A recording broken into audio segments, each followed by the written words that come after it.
Hi friends, welcome back to Perfect Study channel. Now in this video we are continuing with our series of average questions, and here we will take up the questions of CAT 2001. In this top right side corner here I will provide the playlist link of average, so you can go through the previous year questions also. Number 1. A student took 5 papers in an examination where the full marks were the same for each paper. 5 papers and every paper has same full marks. His marks in these papers were in the proportion of 6, 7, 8, 9, 10. In all papers together, the candidate obtained 60% of the total marks.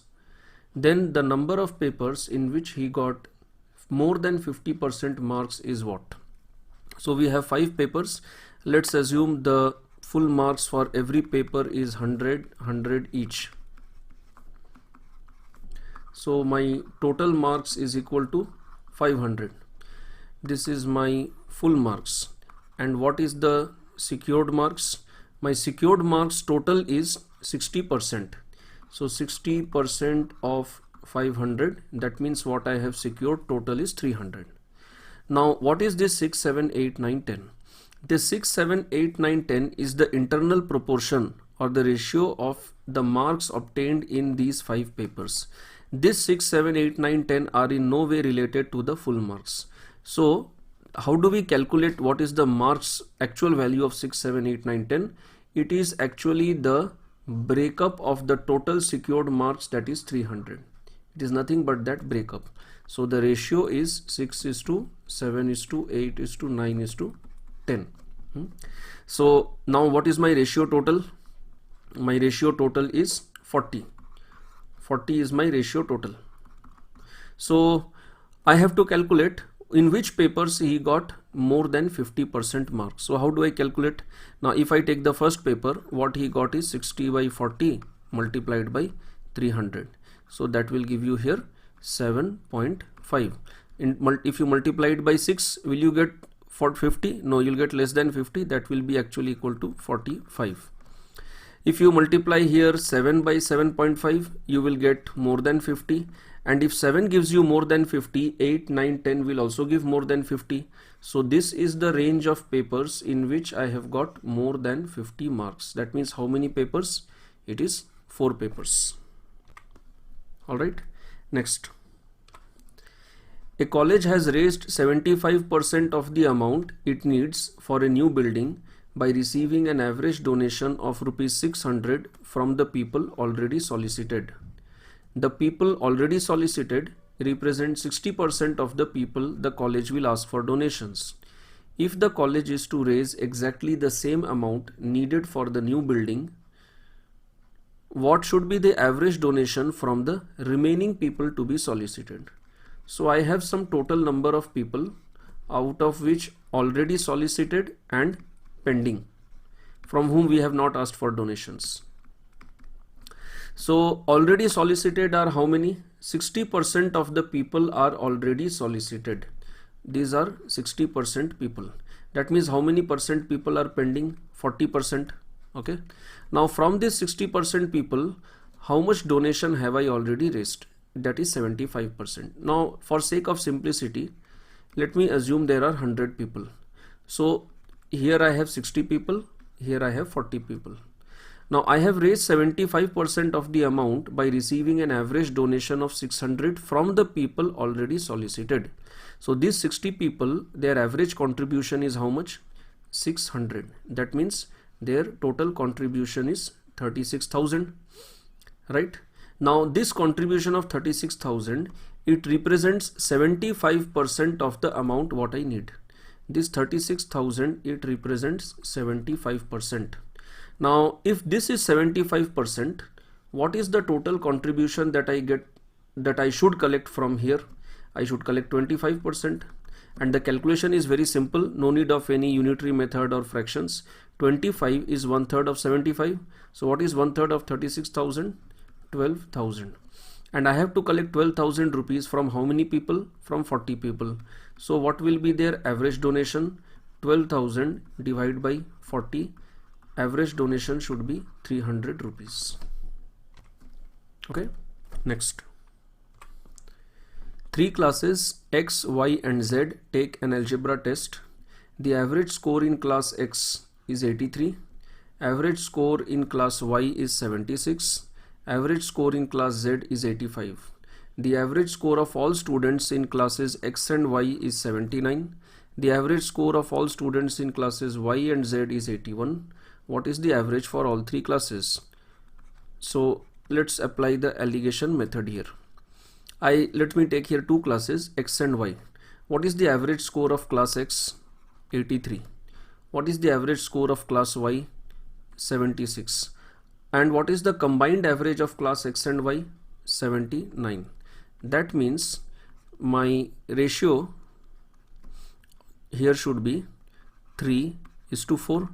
That is nothing but X is to Y, that is equal to 3:4. Similarly, I can do it for Y and Z. Now what is my Y and Z value? Y average is 76 and Z average is 85. And what is combined average of Y and Z? 81. So here I will get 4 and here 5. 4:5. This is Y is to Z. That means, let me do the final solution here. X, Y, Z ratio is equal to 3:4:5.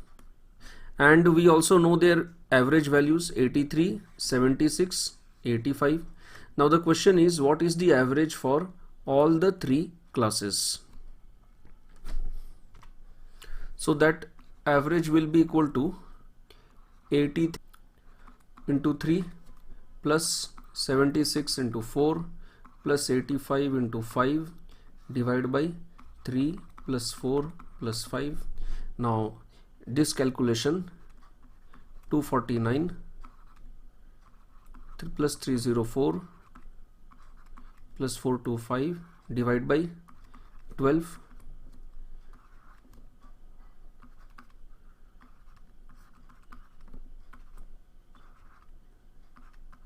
81.5. That is option number B. Next, number 4. A set of consecutive positive integers beginning with 1 is written on the blackboard. A student came along and erased one number. The average of the remaining numbers is 602 divided by 17. What was the number erased? Okay, so here there are positive integers beginning with 1.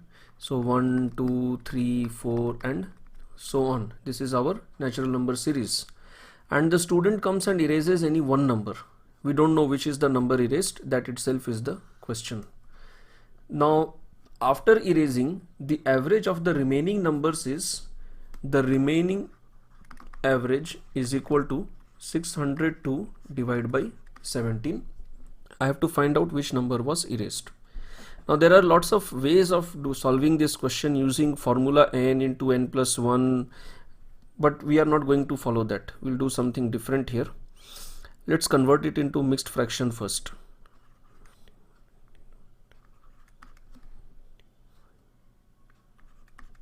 You will get here 35 whole 7 by 17.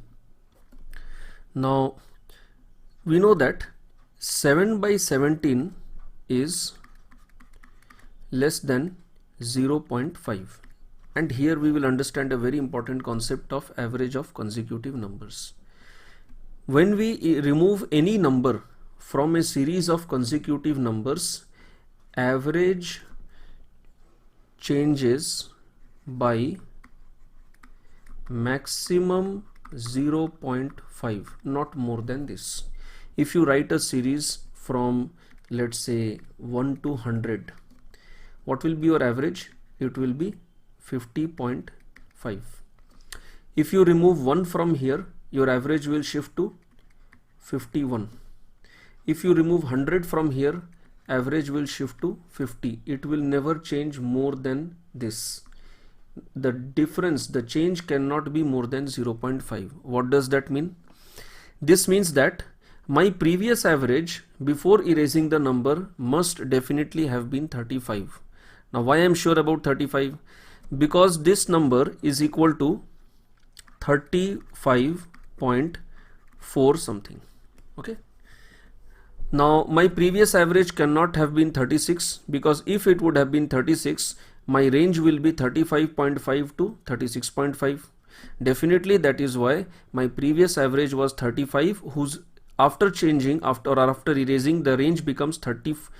If the previous average is 35, my maximum range after change is 35.5, and here it is 34.5, and this number, it fits within this range. That means my previous average was 35. So what was my previous total? Now 35 is the average of how many numbers? It is the average of 69 numbers. Why? Very clearly, 70 numbers, what is the average? For 70 numbers, average is 35.5. That means if I want 35, I should remove one number. 69 consecutive numbers will give me the average 35. So the series was 1 to 69. That is absolutely sure. That's what I am getting. Now my previous total was 35 multiplied by 69, and my new total, that is equal to, how many numbers are removed here? Only one number is removed. That means it is 68 numbers. And what is my new average? 602 divided by 17. Okay, now let's write the products here. This is 2415 and this is 2408. So what is my erased number? It is the difference of these two total, which is equal to 7. Option number A. Okay, so I hope this concept of average, of change, of maximum change of 0.5 is clear to you. So that's all with this particular video. We have covered 4 questions of this year 2001, and if you liked the video, please don't forget to hit the like button, hit the subscribe button, click on the bell icon to receive the latest notifications, share it with your friends as much as possible, give your feedback in the comment section, and please check out our Facebook group link in the description box, and you can join our Facebook groups also.